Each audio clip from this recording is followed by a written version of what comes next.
E aí, bora mergulhar em um dos capítulos mais fascinantes e, vamos ser sinceros, muitas vezes ignorados da Bíblia, Levítico 13. A gente vai desvendar juntos o que aquelas leis antigas sobre pureza podem nos ensinar hoje sobre corrupção, sobre vida, morte e, o mais importante, sobre restauração. Então, para começar, vamos tentar entender o que significava ser declarado impuro no antigo Israel. E olha, não era pouca coisa. Não era só um diagnóstico médico. Era uma sentença que virava a vida de uma pessoa de cabeça para baixo, separando-la da família, dos amigos e até da presença de Deus. Imagina a cena. Esse era o grito que a pessoa diagnosticada com a doença de pele grave era obrigada a dar. Era um aviso público para todo mundo manter distância. Pensa no peso disso. Ter que anunciar a própria exclusão por onde quer que passasse. É de uma tristeza imensa. E o mais curioso é que esses rituais, eles lembram muito os rituais de luto. Era como se a pessoa fosse considerada morta para a comunidade. O isolamento não era só uma questão de saúde pública, era para proteger a santidade do acampamento, o lugar onde Deus habitava com seu povo. Mas como é que esse diagnóstico era feito? E que doença era essa, afinal? É aqui que o sacerdote entrava em cena. E o papel dele não era exatamente o de um médico. Era algo bem diferente. E aqui está o pulo do gato. A condição, chamada em hebraico de sarat, não era necessariamente a lepra que a gente conhece hoje, e nem sempre era contagiosa. A questão toda era simbólica. Por causa da aparência, que podia ser bem feia, ela era um símbolo visível da morte e da decomposição. E essas coisas simplesmente não combinavam com a santidade de um Deus que é a fonte da vida. O trabalho do sacerdote, então, não era curar a doença.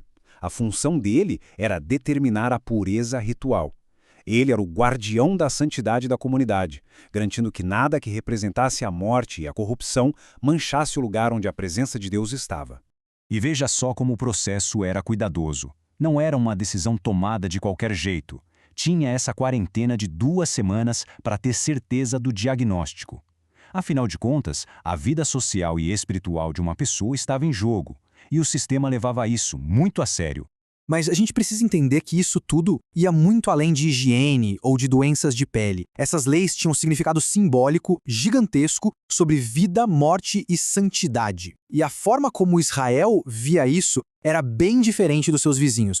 E aqui a distinção é fundamental. Enquanto outros povos olhavam para o mofo e achavam que era coisa de demônio, Israel via isso como um símbolo físico da corrupção, da morte. A preocupação não era fazer um exorcismo, mas sim remover qualquer sinal de decadência que ofendesse a santidade de Deus. E essa preocupação toda não parava no corpo, não. Até roupas e objetos de couro podiam ser considerados impuros se tivessem mofo. Eles passavam pelo mesmo processo de inspeção e isolamento. A ideia era sempre a mesma, remover qualquer vestígio de corrupção da comunidade para manter a pureza do santuário. Então, quando a gente olha para todo esse sistema de separação, uma pergunta fica no ar, né? Se a impureza causava um afastamento tão radical de Deus e da comunidade, como alguém poderia ser restaurado de verdade? E é aqui que a história dá um salto, porque todas essas leis, todo esse ritual do Antigo Testamento apontam diretamente para um momento transformador no Novo Testamento. Lembra daquele homem gritando impuro, impuro? Ele vivia completamente isolado. Mas aí vem Jesus e faz o que era proibido, o que era impensável. Ele estende a mão e toca no homem. Nesse momento, Jesus não se contamina com a impureza. Pelo contrário, ele vence a impureza com o seu poder. Esse gesto de Jesus cumpre uma realidade espiritual muito mais profunda, sabe? Ele age como o sacerdote perfeito, que não tem medo da nossa impureza. Ele vai até ela, a absorve e a vence de uma vez por todas. Exatamente o que o profeta Isaías já tinha anunciado. E esse é o ponto alto da história. O que Jesus fez foi muito mais que uma cura física. Foi uma restauração completa. Aquele homem que estava social e espiritualmente morto foi trazido de volta à vida, limpo, e pôde voltar para sua família, para sua comunidade e para a presença de Deus.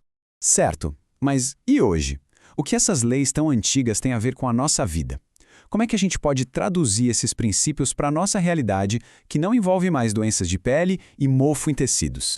É claro que a nossa preocupação hoje não é mais literal, mas os princípios por trás da lei continuam poderosos. A santidade de Deus ainda nos chama a lidar com aquilo que simboliza corrupção e morte na nossa vida. O processo de examinar, confessar e buscar restauração, isso é totalmente aplicável hoje. No fim das contas, a grande pergunta que Levítico 13 deixa para a gente é essa. A reflexão não é sobre doenças de pele, mas sobre aquelas áreas da nossa vida que precisam de limpeza, que precisam de renovação para a gente se aproximar do divino. A boa notícia é que a história não termina na declaração de impuro, mas na promessa de que através de Cristo existe cura, perdão e uma restauração completa.